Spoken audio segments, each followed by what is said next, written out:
देखा, नहीं ब्रेक कर पाया ना मेरा रिकॉर्ड। अभी भी 1 मिनट लगा तुम्हें। भैया मैं आपका रिकॉर्ड ब्रेक करने के लिए नहीं खेल रहा था। अच्छा चलो नीचे, मम्मी नाश्ते के लिए बुला रही है। और मैं क्या बोल रहा था कि तुमको अगली बार मैं सिखाऊंगा कि 1 मिनट के अंदर कैसे सॉल्व करते हैं, ठीक है?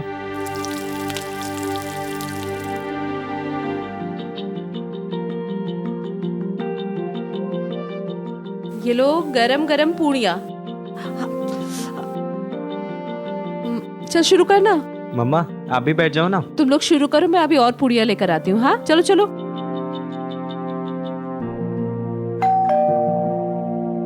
मोहित देखो तो दरवाजे पे कौन है। हाँ मम्मा। बेटा मोहित,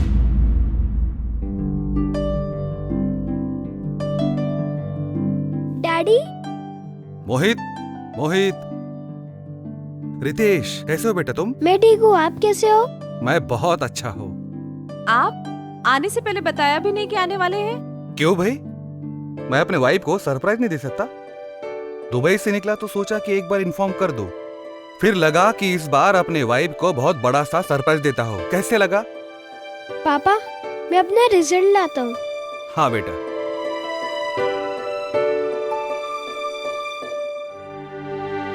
अमू, क्या बात है यार, जब मैं आता हूँ तब भी तुम रोती हो और जब मैं जाता हूँ तब भी। आप नहीं समझेंगे, आप बैठी, मैं नाश्ता लगाती हूँ। ये देखो। अरे वाह, इस बार तुम A+ टॉप करोगे ऑल सब्जेक्ट्स में। मोहित, तुम पापा को अपना रिपोर्ट कार्ड नहीं दिखाओगे? मेरे पास कुछ है ही नहीं दिखाने लायक। क्यों? लास्ट टाइम जो क्विज में मेडल जीता था वो दिखा दो ना। मम्मा तुम्हारे ही कमरे में होगा, तुम ही दिखा दो ना। मोहित, मोहित। वेरी गुड बेटा।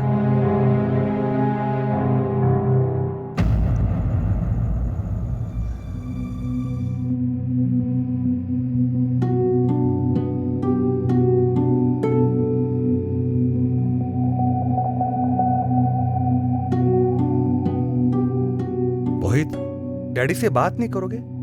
बेटा, डैडी से ऐसी क्या नाराजगी? आपको मेरी याद आती भी है क्या? बेटा, मुझे आपकी याद बहुत आती है। झूठ। तो कब रहते हैं आप जब मुझे आपकी जरूरत पड़ती है? बेटा, मैं काम भी तो तुम लोगों के लिए करता हूं ना। नो डैडी, जब मुझे स्कूल में क्रिकेट खेलते वक्त चोट आई थी और मैं हॉस्पिटल में था, तब कहाँ पर थे आप?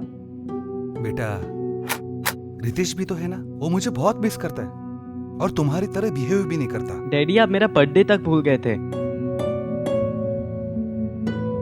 बेटा मोहित, उसके लिए आई एम सॉरी, प्लीज अब मान जाओ।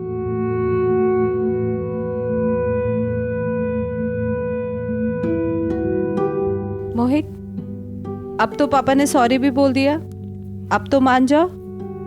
चलो आप गुस्सा छोड़ो और पापा को हक करो। अरे चलो ना।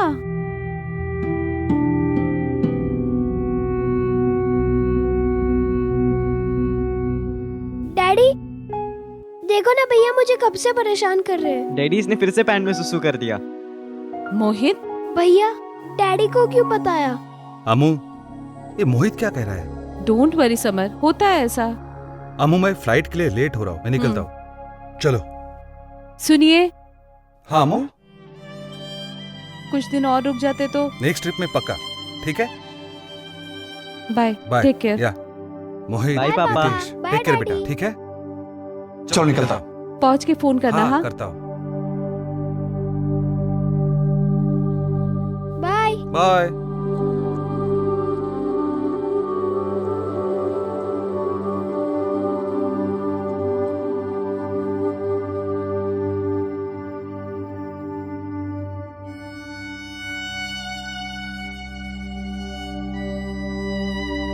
क्या हुआ मम्मा? कुछ नहीं। बेटू रितेश कहाँ है? रितेश छत पर होगा ना, जब भी गुस्सा या नाराज होता है तो उधर ही तो जाता है। मैं उसे बुला के लाता हूँ।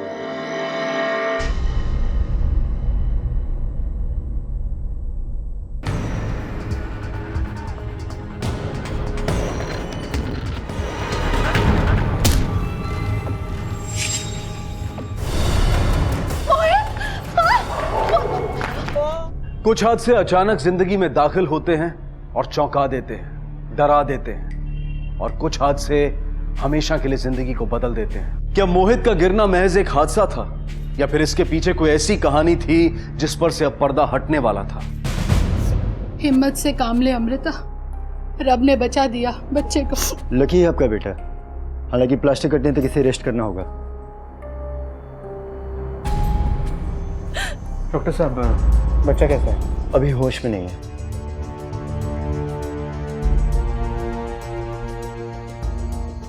हमें अस्पताल ने इन्फॉर्म किया एक्सीडेंट के बारे में। कैसे गिरा ये? मैं मिसेस कपूर के साथ नीचे बात कर रही थी, तभी मोहित ऊपर से गिरा। लेकिन ये हुआ कैसे? ये छत पे अकेले था या कोई और था इसके साथ? ये मेरा छोटा बेटा है, ये था उसके साथ। बेटा, तुम अपने भैया के साथ छत पे थे? बोलो बेटा। जी मैं वो देखिए, ये बहुत डरा हुआ है अपने भाई के एक्सीडेंट की वजह से, बहुत डरा हुआ है। प्लीज। आपके घर में और कौन कौन है? इनके पापा हैं जो दुबई में जॉब करते हैं, और बाकी हम तीनों के अलावा इस वक्त और कोई नहीं है। बच्चे अक्सर टेरेस पे जाया करते थे। ठीक है, बच्चा होश में आ जाए तो हमें इन्फॉर्म कर देना, हमें इसका बयान लेना होगा।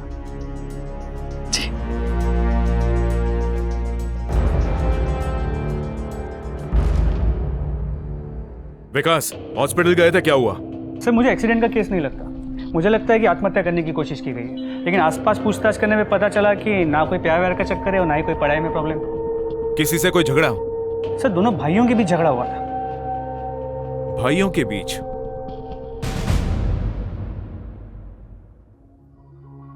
क्या देख रहे हैं? हाँ, अभी कैसा लग रहा है? हाँ, ठीक हूँ मम्मा। अरे ये रितेश कहाँ गया? रितेश टेरेस पर गया होगा, और किधर? ठीक है ना, चल मैं उसे देख कर आती हूँ। हाँ, ओके। आवाज धीमी करना। हाँ, ये रितेश ना बार बार टेरेस पर चला जाता है। रितेश, रितेश।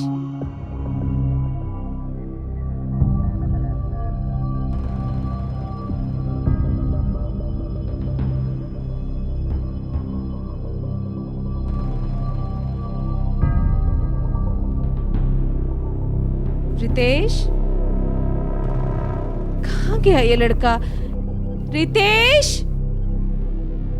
रितेश, रितेश, रितेश।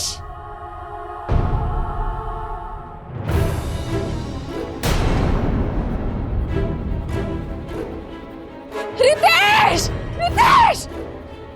मम्मा, क्या हुआ मम्मा?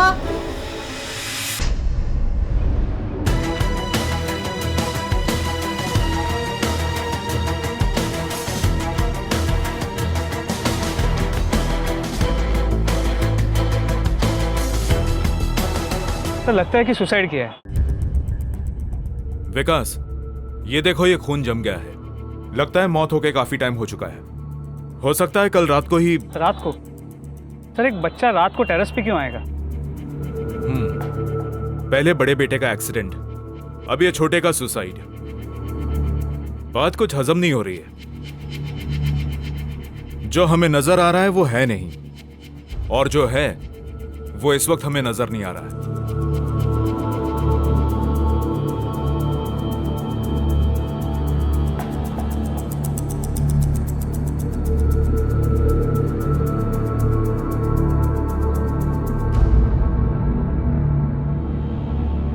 अमृता जी, ऐसा क्या हुआ था कि आपके बेटे ने? इतना सा था वो, जब नर्स ने उसे मेरी गोद में दिया और मैंने उसे सीने से लगाया था। मम्मा, वो लोग आज के बारे में पूछ रहे। और आज वो मेरी गोद में चला गया। मोहित, मैं समझता हूं कि तुम्हें और तुम्हारी मम्मी को काफी सदमा पहुंचा है, लेकिन फिर भी कुछ सवाल हमें तुमसे पूछने होंगे। क्या तुम्हें अंदाजा है कि तुम्हारे भाई ने इतना बड़ा स्टेप क्यों लिया होगा? नहीं सर। वो टेरेस पर क्यों गया? सर पता नहीं, मगर वो जब भी उदास हो जाता है या उसे गुस्सा आता था, तभी वो टेरेस पे जाके अकेला बैठ जाता था।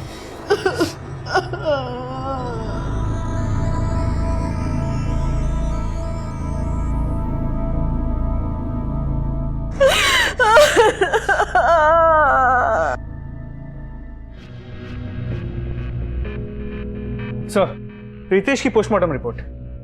सर, इंपॉर्टेंट बात यह है कि रितेश ने मरने से पहले बहुत सारा कफ सिरप पिया था। Cough syrup? जी सर, लिखा है कि एक्सेस डोजेज है।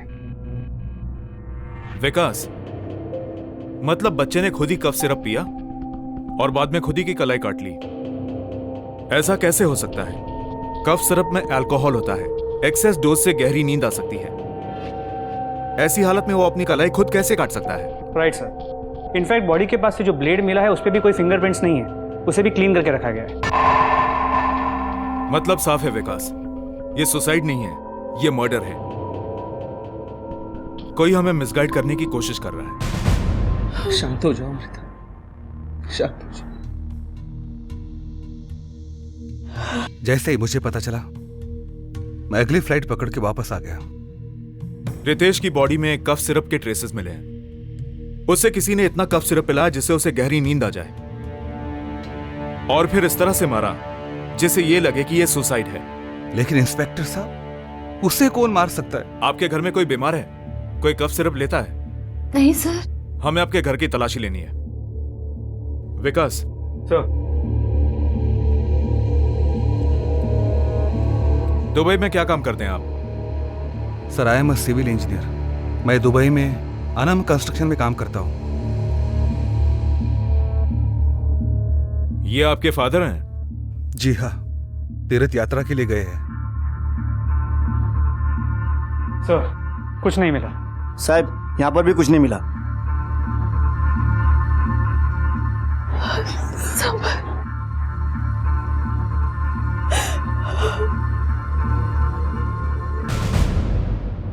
सर, एक चीज मुझे खटक रही है। अंदर कमरे में समर का बैग था, लेकिन उस बैग पे ना ही कोई एयरलाइन का टैग था ना कोई इमिग्रेशन का।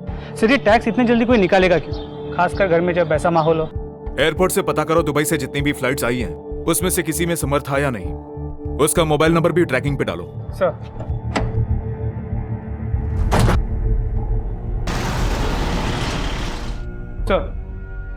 मैंने एयरपोर्ट से कंफर्म किया, आज समर नाम का कोई आदमी दुबई से आया ही नहीं।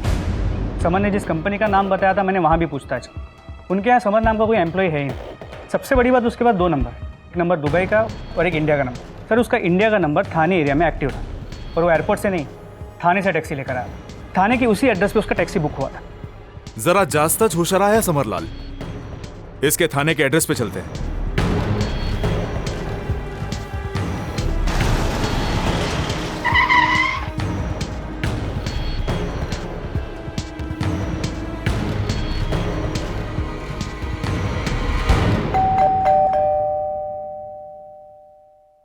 एक सुखी परिवार, 2 बच्चे। ऊपर से तो ऐसा नजर आ रहा था जैसे समर और अमृता की जिंदगी में कोई कमी नहीं है।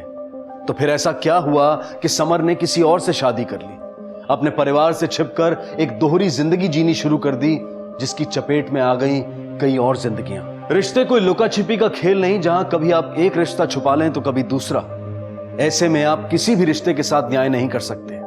ऐसे लोग दोहरी जिंदगी की चक्की में खुद भी पिसते हैं और अपनों को भी उसका शिकार बना देते हैं। समर के दूसरा घर बसाने के पीछे क्या राज था, यह आने वाला वक्त ही बताने वाला था।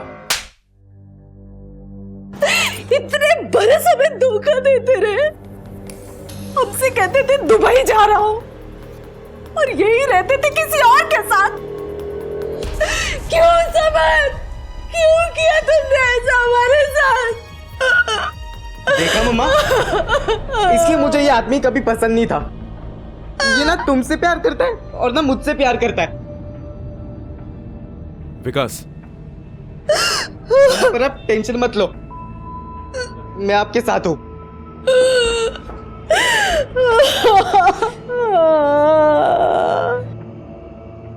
इतने सारे झूठ अपने घर वालों से। रितेश के मर्डर वाले दिन तुम कहां थे? दुबई में तो थे नहीं, तो अपने घर पर थे, अपनी दूसरी बीवी के घर पर थे। आप मुझ पर शक कर रहे हैं? मैं अपने बेटे का खून करूंगा? जो आदमी अपनी बीवी बच्चों के आंखों में धूल झोंक सकता है वो कुछ भी कर सकता है। लगता है तुम्हारे इस जुर्म के करियर की शुरुआत तुम्हारी दूसरी इलीगल शादी से हुई। हो सकता है तुम्हारे छोटे बेटे को तुम्हारी इस दूसरी शादी के बारे में पता चल गया हो। मैं मानता हूँ मैंने दूसरी शादी की, घर वालों से झूठ बोला, लेकिन मैंने खून नहीं किया। मैं अपने बेटों से बहुत प्यार करता हूँ। आप चाहो तो रीना से पूछ लो, मैं उस दिन उसी के साथ थाने में था।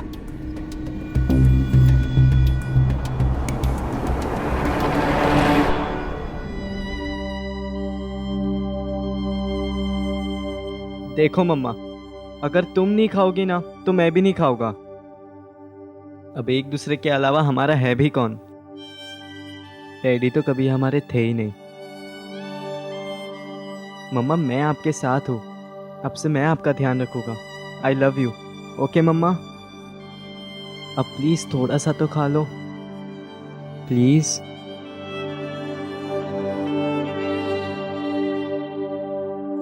सर, एक हमारे तो बैंक में जो चोरी हुई थी उसके माल के साथ पकड़ा गया। मालवाड़ी में छुपा बैठा था। इसको अंदर डालो और बैंक को इन्फॉर्म करो। सर। पीआई शिंदे बोलते हैं। जी मैं पीआई राणे बोल रहा हूँ, आर्य कॉलोनी पुलिस स्टेशन से। आर्य में एक बूढ़े आदमी की लाश मिली है। बॉडी की हालत बहुत ज्यादा खराब है। बॉडी के पास से एक बैग मिला है, उसमें कुछ कपड़े हैं और एक आईडी कार्ड मिला है। एड्रेस विले पार्ले का है, इसीलिए मैंने आपको फोन किया। श्यामलाल नाम के किसी सीनियर सिटीजन की मिसिंग रिपोर्ट लिखवाई है किसी ने? श्यामलाल जी। एड्रेस क्या है?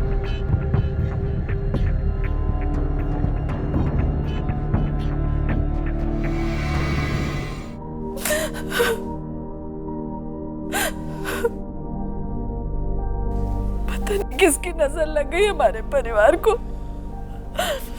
ये सब क्या हो रहा है हमारे साथ? आप तो दूर ही रहिए मेरी मम्मा से। अब आपका हम पर कोई हक नहीं रहा है। श्यामलाल, आपके पिता जो आपने बताया था कि तीर्थ यात्रा पे गए हैं, उनकी लाश मिली है।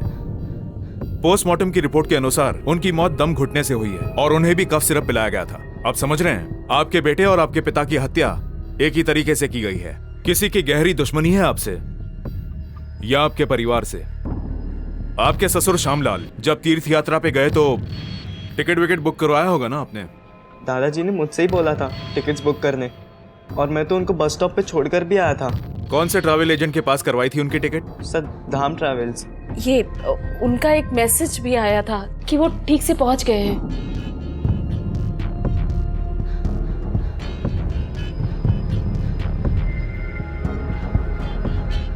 लेकिन पापा को कोई क्यों मारेगा? किसी की उनके साथ क्या दुश्मनी हो सकती है? देखिए, जिस तरह से उनकी मौत हुई है उससे तो साफ लगता है कि दुश्मनी थी। हम जल्दी पता लगा लेंगे कि किसने और किस मकसद से उनको मारा है। करते क्या थे आपके पिताजी? मेरे पिताजी फोर ब्रिक्स कंस्ट्रक्शन में काम करते थे। मेरे पिताजी मेरी तरह सिविल इंजीनियर थे, चीफ इंजीनियर के पोस्ट से रिटायर हुए थे। मेरे पिताजी बहुत ईमानदार और डिसिप्लिन थे। ठीक है, आप उनकी कंपनी के डिटेल्स दे दीजिए। बॉडी बहुत जल्द आपको सौंप दी जाएगी। फिलहाल जा सकते हैं। मोहित ने जहां से टिकट बुक करवाई थी वहां पता करो कि श्यामलाल ने यह सफर शुरू भी किया था या नहीं, और उसके ऑफिस में भी पूछताछ करो। सर।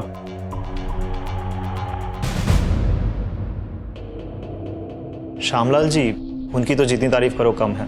उसूलों के बड़े पक्के आदमी थे। इस काम में जरा सी गलती हो तो निकाल देते थे। सर, यहां तक कि उन्होंने अपने बेटे को भी निकाल दिया था क्योंकि उसका काम में ध्यान ही नहीं था। सच बता, तूने अपने बाप और बेटे को मारा ना? पहले कफ सिरप दिया और बाद में मार दिया। नहीं साहब, मैं सच बोल रहा हूँ साहब। मैंने आज तक दूसरी शादी करने के अलावा कोई गलत काम नहीं किया साहब। मेरा विश्वास कीजिए साहब। खरा बोले तो याला फटके मार। साहब, सर, पड़ोसियों से पता चला कि रितेश को पढ़ाने एक ट्यूशन टीचर आता था, विनय तिवारी। श्यामलाल ने उसे काम पे से निकाल दिया था। और एक बात सर, ये विनय तिवारी उसी इलाके में फिर से देखा गया था। उछलू नाना। ठीक है सर। ठीक है, तुम वही नजर रखो।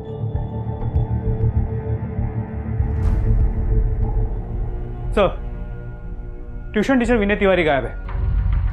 विकास, श्यामलाल का उसको काम से निकाल देना और उसका इस तरह से गायब हो जाना, यह कोई इत्तेफाक नहीं हो सकता। उसका घर में आना जाना था, वो हमें कोई अहम सुराग दे सकता है। उसके आस पड़ोस में पता करो, उसके करंट और एक्स स्टूडेंट्स के पेरेंट्स से भी पूछताछ करो।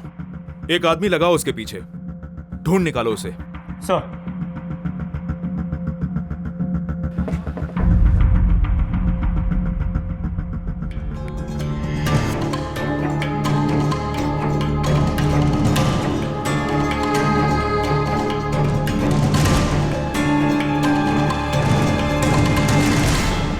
सब कॉलोनी के सारे बच्चों से पूछताछ की, उनके माँ बाप से भी पूछताछ की, यहाँ तक कि अड़ोस पड़ोस के सारे लोगों से पूछताछ की, लेकिन विनय के खिलाफ किसी का कोई कंप्लेंट नहीं।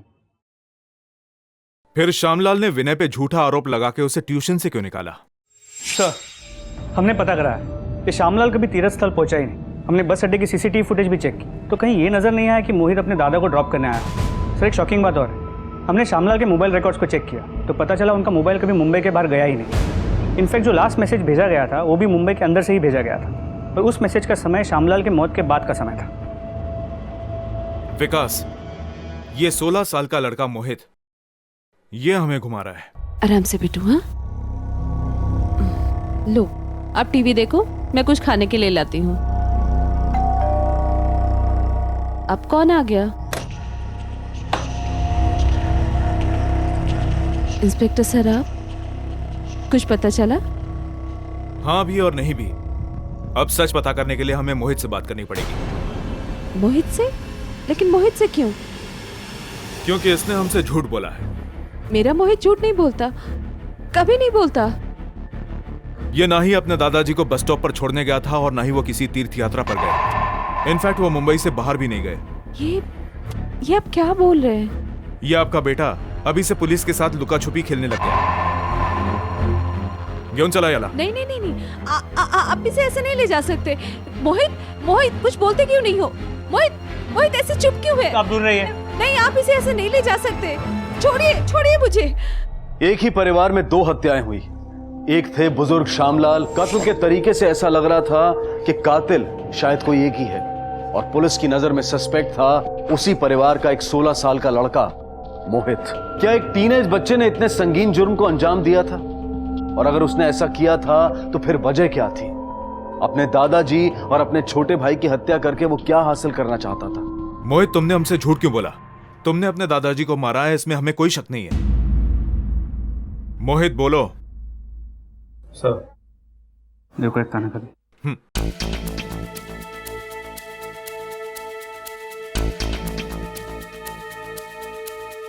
मोहित, हम जानते हैं कि तुम अपनी माँ से बहुत प्यार करते हो, है ना? अपने फादर से भी अपनी माँ को प्रोटेक्ट कर रहे थे तुम। बहुत अच्छे बेटे हो तुम, लेकिन तुमने जो किया उसकी सजा किसे मिलेगी तुम जानते हो? तुम्हारी मम्मा को। अगर तुम्हारे हाथों कोई जुर्म हुआ है तो तुम्हारी माँ तो अकेली पड़ जाएगी ना। अपनी माँ को भी दुखी देखना चाहते हो? नहीं सर, पर मैंने जो कुछ भी किया है अपनी मम्मी को बचाने के लिए ही किया है। बचाने के लिए? किससे? डरो मत मोहित, हम तुम्हारे साथ हैं। जो कुछ भी कहना चाहते हो खुल के कहो, किसी से घबराने की जरूरत नहीं। मम्मा के साथ? क्या हुआ मम्मा के साथ? मोहित डरो मत, बताओ क्या हुआ मम्मा के साथ? सर, मम्मा बहुत दुखी रहने लगी थी। मम्मा हमेशा रोते रहती थी। सर, मैंने मम्मा से कई बार पूछा कि क्या हुआ, लेकिन मम्मा कभी नहीं बताई। फिर एक रात मैंने मम्मा के कमरे से आवाज सुनी। मैं अपने कमरे से बाहर निकला तो मैंने देखा कि दादाजी मम्मा के कमरे से बाहर निकल रहे थे। दादाजी बहुत गुस्से में थे सर।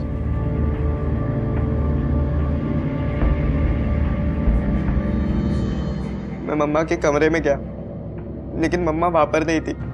मम्मा वॉशरूम में थी। मम्मा वॉशरूम में रो रही थी। मम्मा, मम्मा दरवाजा खोलो। मम्मा, मम्मा, मम्मा को क्या हुआ? मम्मा, मम्मा बैठो। मम्मा बैठो आप। मम्मा क्या हुआ? मम्मा रो क्यों रहे हो? हाँ? तेरे दादाजी ने मम्मा, तेरे दादाजी ने मेरे साथ रेप किया।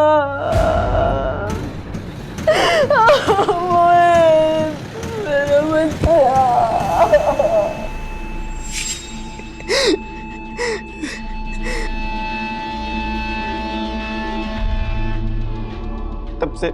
तब से मैंने डिसाइड कर लिया था कि मुझे क्या करना है। ये बात बस मम्मी से छिपानी थी मुझे। कुछ दिन वेट किया मैंने। उसके बाद दादाजी के काढ़े में कफ सिरप मिला दिया। दादाजी उसे पी के सो गए।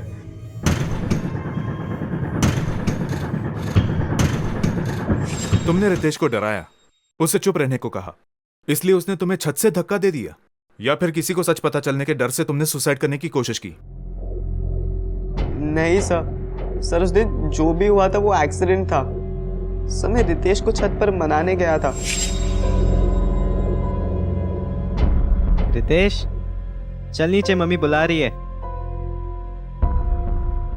रितेश क्या हुआ है तुझे? तू ऐसे क्यों बिहेव कर रहा है? और अगर तूने मेरी बात नहीं मानी ना तो मैं यहाँ से नीचे कूद जाऊंगा।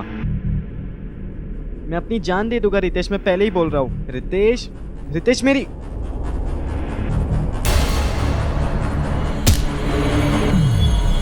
ओए, तो फिर तुमने रितेश को क्यों मारा, वो भी इतनी सफाई से? क्या उसने तुम्हारा सीक्रेट किसी को बताने की कोशिश की थी? सर मैंने रितेश को नहीं मारा सर, उल्टा मैं रितेश और मम्मा से बहुत ज्यादा प्यार करता हूँ। मैं हमेशा उन दोनों को प्रोटेक्ट करता हूँ। सर आप ही बताओ ना, मेरे पैर में प्लास्टर है, मैं छत पर कैसे जाऊंगा सर? मोहित ने अपनी माँ का बदला लिया और अपनी दादाजी की जान ले ली। विकास, मोहित का कहना है कि उसने अपने दादा को मारा, मगर अपने भाई को नहीं। उसके भाई को किसने मारा और क्यों? किसके पास मोटिव हो सकता है? विकास, उस ट्यूशन टीचर को कहीं से भी ढूंढ निकालो। अब हमारे पास यही रास्ता बचा है। Sir, Vinay Tiwari private tuitions लेता है। कहां छुप के बैठा था रे इतने दिन? श्यामलाल ने तुझे नौकरी से क्यों निकाला? वो मेरे काम से संतुष्ट नहीं थे। उन्हें लगता था कि उनके पोते में कोई खास प्रोग्रेस नहीं है। लेकिन हमें तो कुछ और ही पता चला। हमारे सुनने में यह आया कि तुमने रितेश के साथ कुछ गलत काम करने की कोशिश की। समझ रहा है ना तू? एकदम गलत आरोप है सर। तो फिर श्यामलाल ने तुझे नौकरी से क्यों निकाला? निकाला नहीं सर, बर्बाद कर दिया उन्होंने मुझे। अब तो मुझे ट्यूशंस भी नहीं मिल रहे। और इसलिए तुमने उसको मार डाला और रितेश को भी? अरे नहीं सर, भगवान कसम, यकीन कीजिए मेरा। चल मैं मान लेता हूं कि तेरा इस मर्डर में कोई हाथ नहीं है, लेकिन अब भी कुछ सवाल ऐसे हैं जिनके जवाब नहीं मिले हैं। हमने तेरी पूरी हिस्ट्री चेक की। चाइल्ड मोलेस्टेशन वाले अक्सर रिपीट ऑफेंडर होते हैं। तेरी हिस्ट्री क्लीन है, फिर श्यामलाल ने तुझे क्यों निकाला? ऐसा क्यों कहा कि तूने गलत तरीके से रितेश को छुआ है? श्यामलाल ने नहीं सर, उनकी बहू ने कंप्लेंट की थी। श्यामलाल ने सिर्फ इतना कहा था कि मेरी बहू झूठ क्यों बोलेगी। लेकिन क्यों? अमृता के साथ कुछ चक्कर था क्या तेरा? अरे नहीं सर, मेरे साथ नहीं, वो तो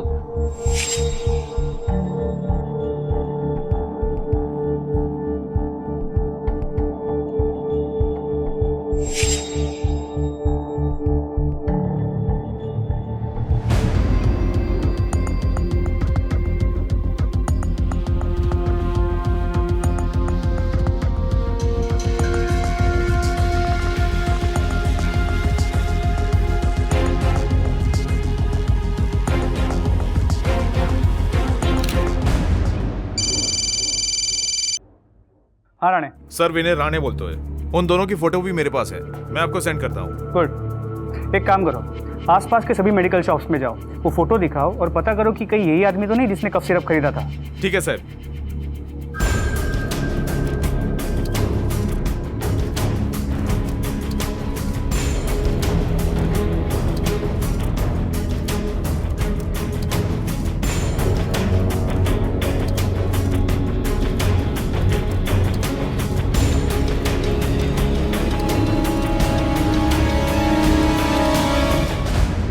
ऋषभ शर्मा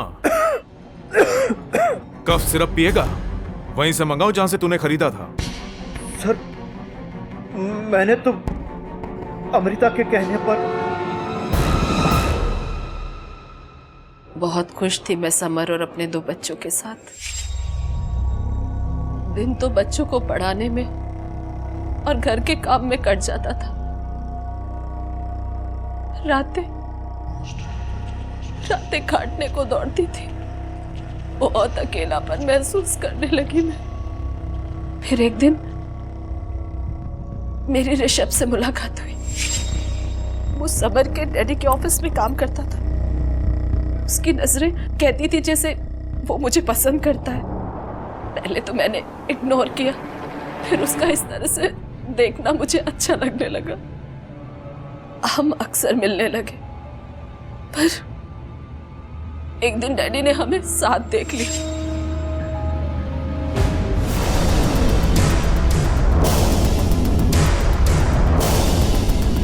और वो बहुत नाराज हुए, जोर जोर से चिल्लाने लगे और धमकी दिया कि वो सब कुछ समर से कह देंगे।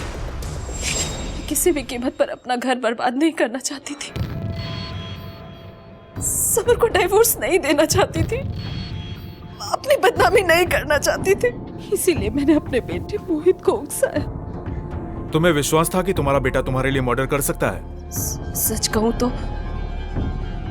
मैंने मोहित को डैडी को मारते हुए देख लिया था। तो अपने बेटे का इस्तेमाल क्यों किया? मैंने सोचा कि वो माइनर है, शायद उसे सजा ना हो, और अगर होगी भी तो कम टाइम के लिए। और रितेश, उसे क्यों मारा? मैं रितेश को नहीं मारना चाहती थी, पर मेरे पास और कोई रास्ता ही नहीं बचा। रितेश ने मुझे और ऋषभ को साथ में देख लिया था।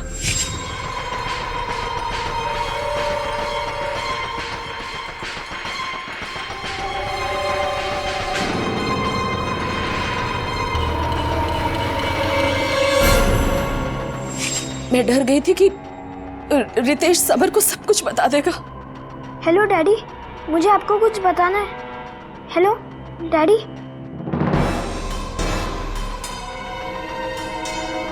लकीली समर का नेटवर्क बिजी था, या वो अपनी दूसरी पत्नी के साथ बिजी रहा होगा, तो फोन कट गया। उसने रितेश की पूरी बात नहीं सुनी। पर मैं डर गई कि अगर रितेश ने अपनी जुबान समर के सामने खोल दी तो। मैंने सब कुछ ऋषभ को बताया। ऋषभ ने मुझे समझाया और मैंने ऋषभ से कफ सिरप भी मंगाया और रितेश के दूध में मिलाकर दे दिया। आराम से ठीक है, बस 2 मिनट और। कोई नहीं। अच्छा 2 मिनट और, आराम से। हाँ आराम से हाँ, बस 2 मिनट और, हो गया। आराम से इसके प्लास्टिक की तैयारी कर दो। हाँ छोटा सा फ्रैक्चर है, ठीक हो जाएगा। ओके नर्स, इसे ना स्टॉक में नहीं है डॉक्टर, पर पिछले हफ्ते आया था ना। फिर वो अच्छा ठीक है, दे दो। दर्द में आराम आना जरूरी है।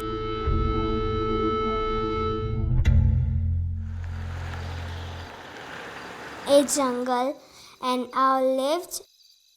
हाय सिद्धि। शादी दी कौन है वहाँ पर? शादी दी कौन है?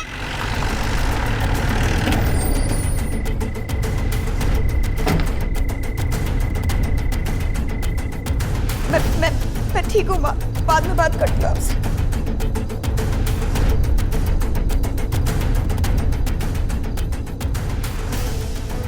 Excuse me.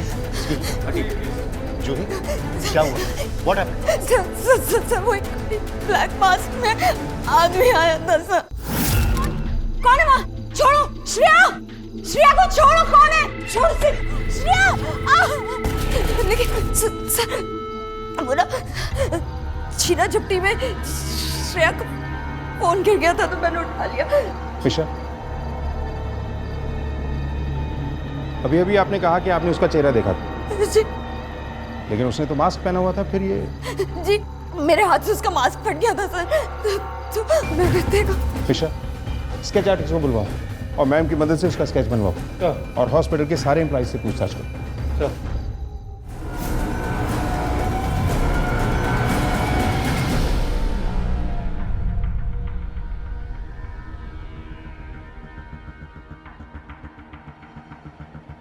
चित्रा कौन है? आप हैं? अंदर आइए। आखिरी बार कब देखा था डॉक्टर श्रेया को तुमने? करीब 12 बजे के आसपास। वो राउंड पे जाने से पहले कॉफी पीने आई थी, तभी देखा था सर। तब पता नहीं था कि सर ये तो डॉक्टर सुजॉय के एक पेशेंट के जैसे लग रहा है। याद आया सर, करीब 2 साल पहले ये डिप्रेशन के इलाज के लिए यहाँ पर आया था और फिर एक दिन अचानक यहाँ से गायब हो गया। बहुत बवाल मचा था सर, लेकिन इसका कुछ पता नहीं चला।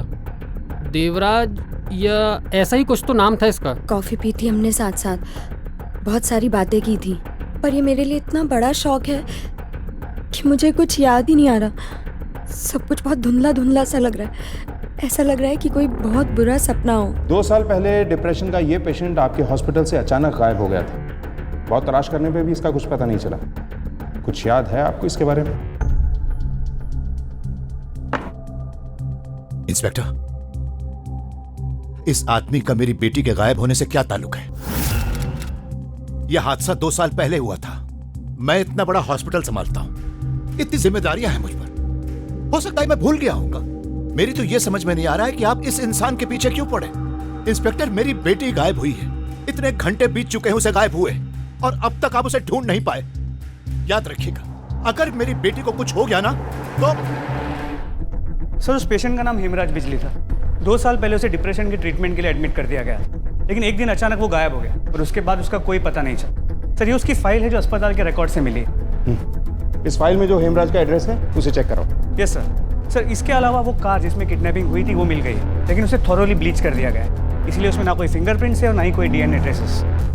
एक काम करो मिश्रा, डॉक्टर सुजॉय और नलिन इनको सर्वेलेंस पे रखो। हम इन्हें भी स्टॉक के दायरे से बाहर नहीं रख सकते।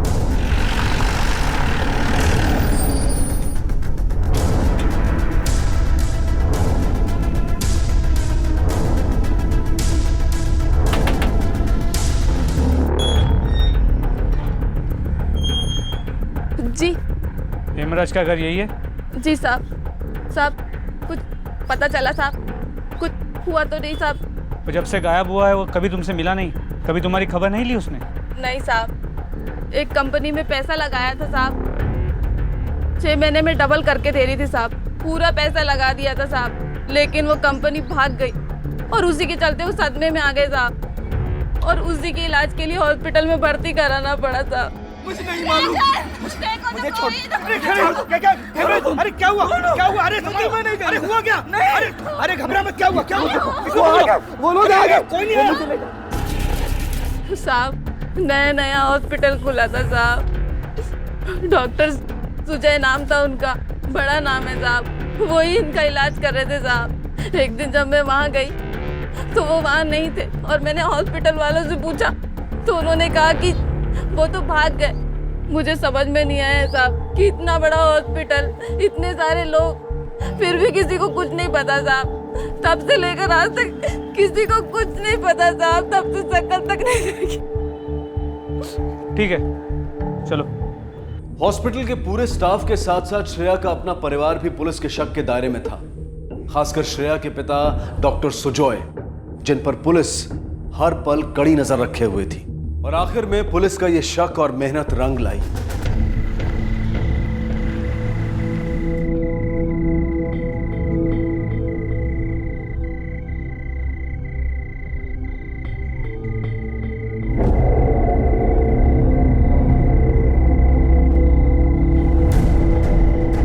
गाड़ी स्टार्ट करो जल्दी।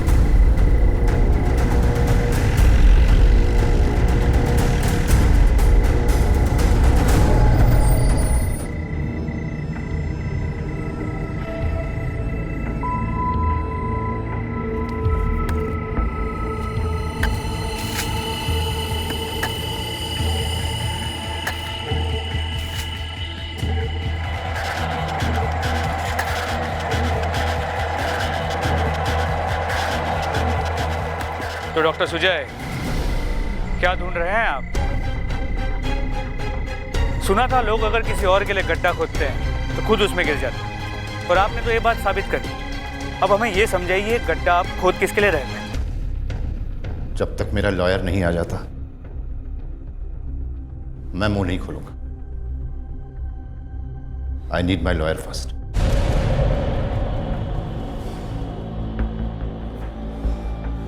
कोई और भी ख्वाहिश हो तो बता दीजिए, मसलन चाय, कॉफ़ी, कुशन वाला सोफ़ा वगैरह। डॉक्टर साहब, आपको याद दिला दूं कि ये पुलिस स्टेशन का हवालात है, और ये सज्जन जो खड़े हैं ना, इनके हाथ में जो चीज़ है उसे लाठी कहते हैं। ऊपर वाले की लाठी की तरह इसमें भी आवाज़ नहीं होती, लेकिन जब ये चलती है ना तो मुजरिम की आवाज़ के साथ साथ सारे राज भी बाहर आ जाते हैं खुद ब खुद। आप एक सीनियर डॉक्टर हैं, इसलिए आपको एक मौका देता हूँ, शुरू हो जाइए, वरना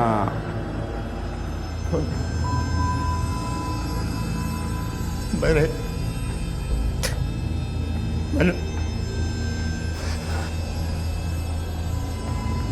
हेमराज हेमराज गायब नहीं हुआ था, मैंने मार दिया उसे। मैंने अपने इन हाथों से मैंने उसे दफना दिया। इंस्पेक्टर छोड़ो मुझे, छोड़ो। जाओ जाओ, डॉक्टर सुजय को बुलाओ जल्दी। जाओ, रिलैक्स रिलैक्स, कुछ नहीं होगा तुम्हें। हेमराज क्या बात है? पता नहीं सर, कंट्रोल नहीं हो पा रहे हैं। हेमराज शांत हो जाओ, शांत हो जाओ, मैं आ गया हूं ना। मुझे ले जाएंगे वो लोग मुझे ले जाएंगे। वहाँ पेशेंट्स मेरा इंतजार कर रहे होंगे। डॉक्टर सिटी से कहो उन्हें अटेंड करने के लिए। जल्दी जाओ, फास्ट। एक minute Hemraj, don't lose your patience. बस बस बस बस। ये क्या कुछ नहीं होगा, कुछ नहीं। मुझे ले जाएंगे मुझे।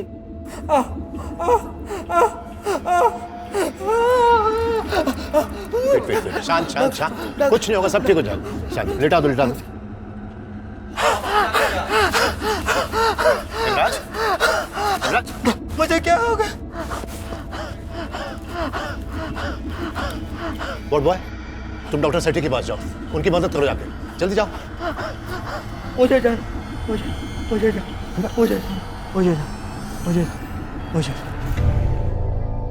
हेमराज, हेमराज, हेमराज,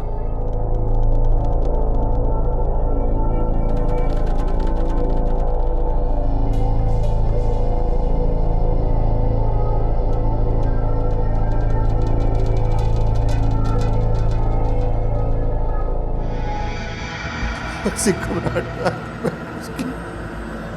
उसकी बॉडी दफन कर दी। मुझे पता नहीं था कि लेकिन हेमराज तो मर चुका था इंस्पेक्टर। फिर वो उसका किडनैप कैसे कर सकता है?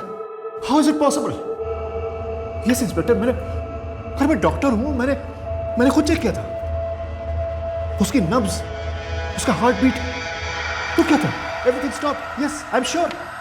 हो सकता है जिस तरह हड़बड़ाहट में आपने उसे गलती से ज्यादा डोज दे दिया था, ऐसी ही गलती आपसे एक बार और हुई।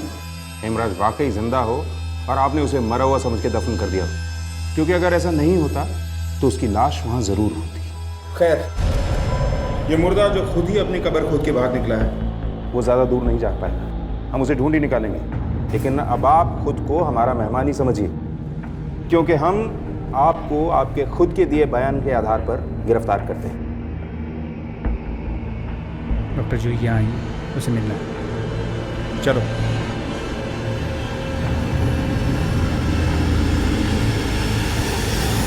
डॉक्टर जूही, आपने अपने बयान में दावा किया कि आपने हेमराज को देखा था, लेकिन हमारे पास ठोस वजह है ये मानने की कि हेमराज 2 साल पहले मर चुका था। तो एक मरे हुए आदमी को आपने कैसे देखा? मैं किसी हेमराज का नहीं जानती सर। मैंने जिसे देखा था उसे बता दिया आपको। अब वो हेमराज था या कोई और, जिंदा था या मरा हुआ, मुझे नहीं पता। मिस जूही, अगर तो आप हमें बेवकूफ़ बना रही हैं तो कॉन्ग्रेचुलेशंस, क्योंकि अब तक आप कामयाब रहे। लेकिन आपको एक बात बता दूं कि बेवकूफ़ बनाना और बेवकूफ़ होना 2 अलग अलग बातें हैं। और मैं आपको यकीन दिला दूं कि हम लोग बेवकूफ़ नहीं हैं। अगर आपने हमें कुछ नहीं बताया है तो बता दीजिए।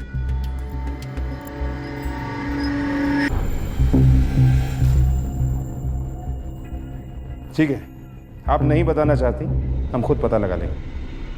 आप जा सकते हैं। Thank you sir.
सर, मैंने जूही के पेरेंट्स से बात की।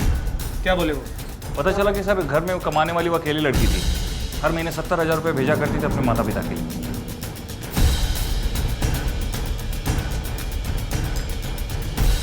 ठीक है। आपके घर की EMI के साथ साथ महीने का खर्चा कुछ 70,000 रुपए होता है, जो आप बिना नागा अपने माता पिता को भेजती हैं। जान सकता हूँ इतने पैसे कहाँ से लाती हैं आप? सर आप भूल रहे हैं कि मैं एक डॉक्टर हूँ और मुझे स्टाइफंड मिलता है। सिर्फ 30,000 रुपये, जिसमें से 12,000 आपकी लॉजिंग और मेस फैसिलिटी के कटते हैं, बचते हैं 18,000। और ये 18,000 रुपए भोपाल से दिल्ली जाते जाते 70,000 रुपए कैसे बन जाते हैं? सर कुछ पूछ रहे हैं तुमसे, जवाब दो, वरना ये जो पीछे खड़ी है ना, एक झटके में सब उगलवा देंगी।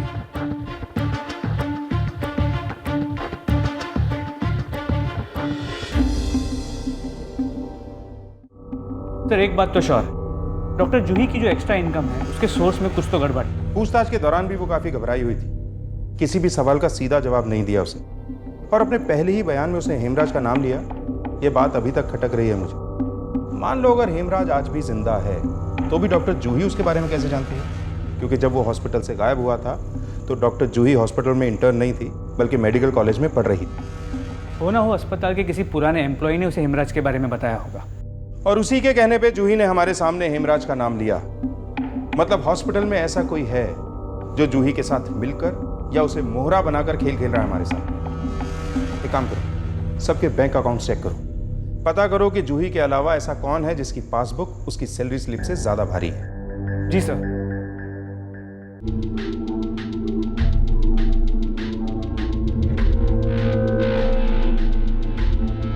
हाँ सर, लगता है वो खिलाड़ी मिल गया जिसके बारे में आपने कहा था। अभी तो हमारे दिन फिरने वाले थे साहब।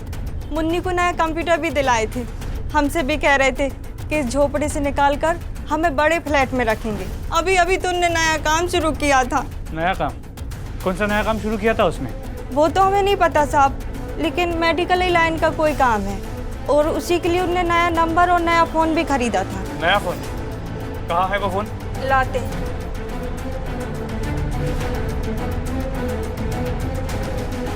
जी रा साहब। हम ये फ़ोन हमारे साथ ले जा रहे हैं।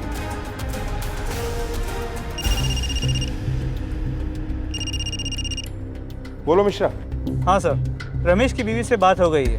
एक अच्छी और खुशहाल जिंदगी के बड़े बड़े सपने दिखाए थे उसने। अस्पताल में नौकरी के अलावा एक नया काम शुरू किया था उसने, मेडिसिन का। इसके अलावा उसकी बीवी और कुछ नहीं जानती। लेकिन सर उसके घर से एक मोबाइल मिला है जो उसकी बीवी के मुताबिक इस नए काम के लिए ही यूज़ किया जाता है। कुछ मिला उससे? सिर्फ एक नंबर, डॉक्टर श्रेया का, जिससे ये लगता है कि वो रमेश के साथ इस बिजनेस में जुड़ी हुई थी। लेकिन सर जो इमेज हमारे सामने श्रेया की है उससे ये कनेक्शन मैच नहीं होता। पैसे में बहुत ताकत होती है मिश्रा, उसके सामने अच्छों की इमेज और ईमान दोनों बदल जाते हैं। डॉक्टर जूही और रमेश अपने इनकम सोर्स से कहीं ज्यादा कमा रहे हैं। अब सवाल ये है कि ये तीनों ऐसा कर क्या रहे थे? तो मुझे लगता है हमें डॉक्टर सुजॉय से एक बार फिर बात करनी चाहिए। वो श्रेया के पिता होने के अलावा अस्पताल के डीन भी थे, शायद कुछ नई लीड मिल जाए। याद कीजिए उस दिन के बारे में, सुबह से लेकर उस वक्त तक की हर बात जब आपको आपकी बेटी के साथ हुए हादसे की खबर मिली थी। शायद ऐसी कोई बात है जिसे आपने नजरअंदाज कर दिया हो और वही वो कड़ी है जो हमसे छूट रही है। याद कीजिए, शायद श्रेया ने आपसे कुछ कहा हो या किसी और ने, आपने खुद कुछ देखा हो, कुछ भी। उस दिन वो फार्मेसी से किसी ड्रग के गायब हो जाने की बात कर रही थी इंस्पेक्टर। पापा, तुम शायद भूल रही हो कि हम लोग हॉस्पिटल में हैं, घर पे नहीं। सॉरी सर, वो मुझे आपसे बहुत ज़रूरी बात करनी थी। अगर हॉस्पिटल से रिलेटेड कोई बात है तो तुम बता सकती हो। क्या बात है? सर, आज मैंने मेरे एक पेशेंट को प्रिस्क्राइब किया, लेकिन नर्स ने मुझे बताया कि वो आउट ऑफ स्टॉक है। जब फार्मेसी में जाकर मैंने खुद चेक किया तब पता चला that she was right. Sir, वहाँ पे की एक भी स्ट्रिप नहीं है। So it's a big hospital, खत्म हो गई होंगी फिर? सर लेकिन एक एंटी एंजाइटी पिल है, उसका इतनी बड़ी क्वांटिटी में प्रिस्क्राइब होना। आप अपना और मेरा दोनों का टाइम वेस्ट कर रही हैं डॉक्टर श्रेया। Sorry sir. लेकिन मैं बिजी था तो मैंने उसकी बात सुनी नहीं और उसे वापस जाने के लिए कह दिया। हॉस्पिटल से गायब होने वाली इन दवाओं के बारे में डॉक्टर श्रेया को पता था और वो इस सब के लिए फिक्रमंद भी थी। लगता तो यही है कि वो इस सब में शामिल नहीं थी, बल्कि इसके खिलाफ थी और इसके तह तक जाना चाहती थी। हो सकता है कि उसे पता लग गया हो कि इन नशीली दवाओं के गायब होने के पीछे डॉक्टर जूही और रमेश का हाथ, और वो उन्हें एक्सपोज करना चाहती है, लेकिन उसे ऐसा करने से रोकने के लिए उन दोनों ने उसे हमेशा हमेशा के लिए खामोश कर दिया। कोकेन और एलएसडी की तरह फार्मास्यूटिकल ड्रग्स का भी अपना एक अलग मार्केट है, जिसकी मांग को पूरा करने के लिए एक पूरी सप्लाई चेन है। और इस चेन में शायद कुछ डॉक्टर्स, फार्मा कंपनीज, हॉस्पिटल्स और बड़ी फार्मेसीज में काम करने वाला स्टाफ भी शामिल है, जिनके थ्रू ये ड्रग्स ड्रग पेडलर्स तक पहुंचाए जाते हैं।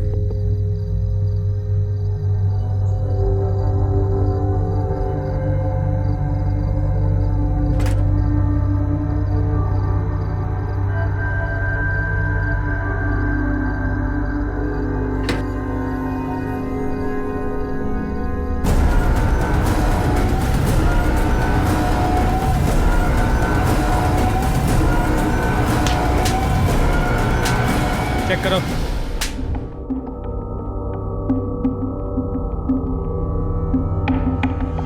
तुझे क्या लगता है इस तरह खामोश रह के तू बचा लेगा उसे? जूही भी यही है, दूसरे कमरे में। ये फोन वाली बात उसी ने हमें बताई है, और उसने हमें यह भी बताया है कि इस ड्रग्स के धंधे में तुम दोनों पार्टनर्स थे, तू बॉस था, ये आइडिया तेरा ही था, तूने ही उसे इस सब में फंसाया है। वो फोन हमें तेरे घर से मिला है, और तू ही है जिसे हमने ड्रग्स के साथ पकड़ा है। जूही के बारे में ना तो हम ज्यादा जानते हैं और ना ही हमारे पास कोई सबूत है। वो तो कोर्ट से साफ बच के निकल जाएगी। फंसेगा बेटा तू। कुछ याद आ जाए ना बेटा तो बुला लेना। साहब रुको साहब, मैं बताता हूँ सर। साहब वो जूही सब झूठ बोल रही है। 2 साल पहले ये सब शुरू हुआ था। उस दिन मैं नाइट ड्यूटी पर था। मैंने देखा कि डॉक्टर सुजॉय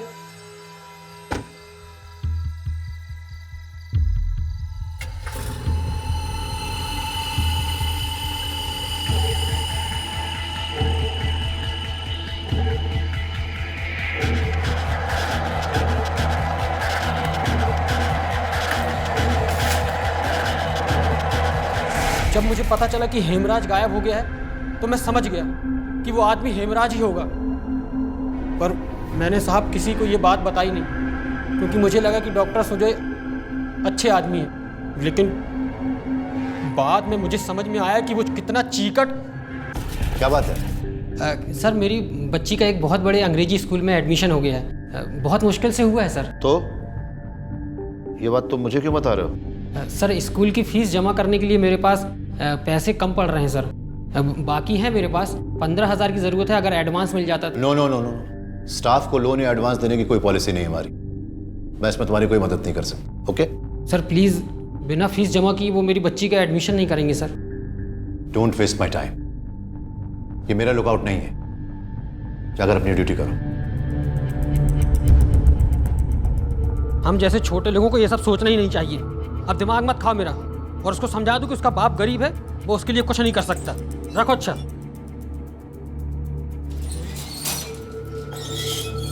रमेश। अरे मैम आप ये लो, मैंने सुजॉय सर और तुम्हारी बातें सुन ली थी। ये मैंने घर भेजने के लिए इकट्ठे किए थे, पर इनकी तुम्हें ज्यादा जरूरत है। लो रख लो। नहीं मैम, मैं कर लूंगा कुछ। अरे नहीं ना, रख लो। नहीं मैम, अच्छा नहीं लगता। लो रख लो। घर भेज देना। इतना बड़ा एहसान किया था डॉक्टर जूही ने मुझ पर, खरीद लिया था जिंदगी भर के लिए, और वो हमेशा पूछती भी रहती थी मेरे घर के बारे में, मेरी बच्ची की पढ़ाई के बारे में। पर मैं भी अपने मन की हर बात करने लगा था उनसे। मुझे तो पता ही नहीं था कि सुजॉय सर ऐसे इंसान हैं, और अगर तुम सही हो तो सच में तुमने तो बहुत बड़ा एहसान किया है उन पे, और तुम्हें अपने इस एहसान की कीमत उनसे वसूलनी ही चाहिए। मतलब मैं कुछ समझा नहीं। मैं बताती हूँ। उन्होंने मुझे आइडिया दिया। कैसा आइडिया?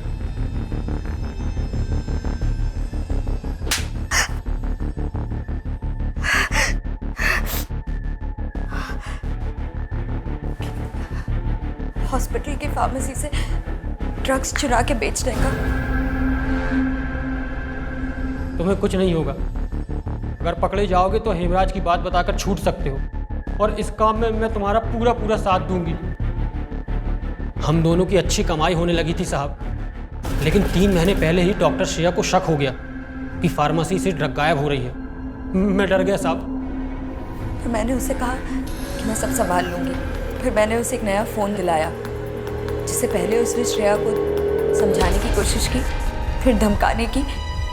जब श्रेया नहीं मानी, हाय सिद्धि।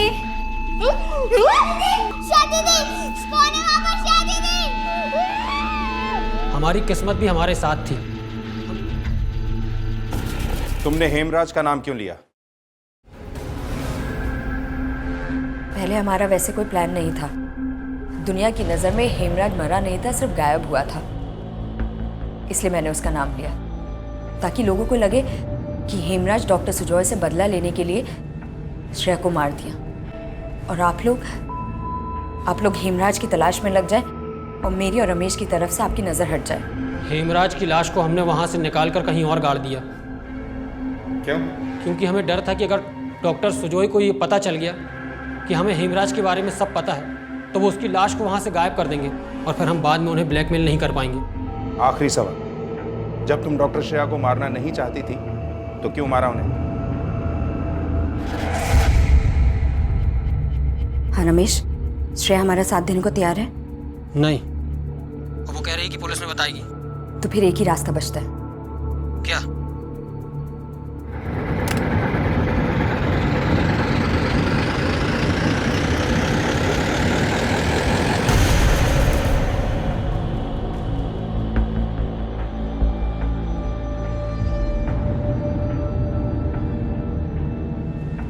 आखिरकार श्रेया को इंसाफ मिला, लेकिन क्या ये इंसाफ श्रेया को फिर से जिंदा कर सकता है? नहीं। लेकिन शायद ये सब श्रेया के साथ हुआ ही ना होता अगर उसने सिस्टम को फॉलो किया होता। जुर्म से लड़ना पुलिस का काम होता है और उस लड़ाई में पुलिस का साथ देना हमारा। अगर श्रेया ने नशे के सौदागरों के खिलाफ खुद मोर्चा खोलने की बजाय पुलिस को खबर की होती, तो शायद इस कहानी का और खुद श्रेया का अंत ये ना होता। इस कहानी से ये सीख लें कि हम एक अच्छे नागरिक बने, बहादुरी दिखाएं, अपने कर्तव्य का पालन करें, लेकिन सिस्टम के दायरे में रहकर, ताकि बुराई से लड़ने के साथ साथ हम अपनी सुरक्षा भी कर पाएं। इसी विचार के साथ अब मैं अनूप सोनी आपसे विदा लेता हूं।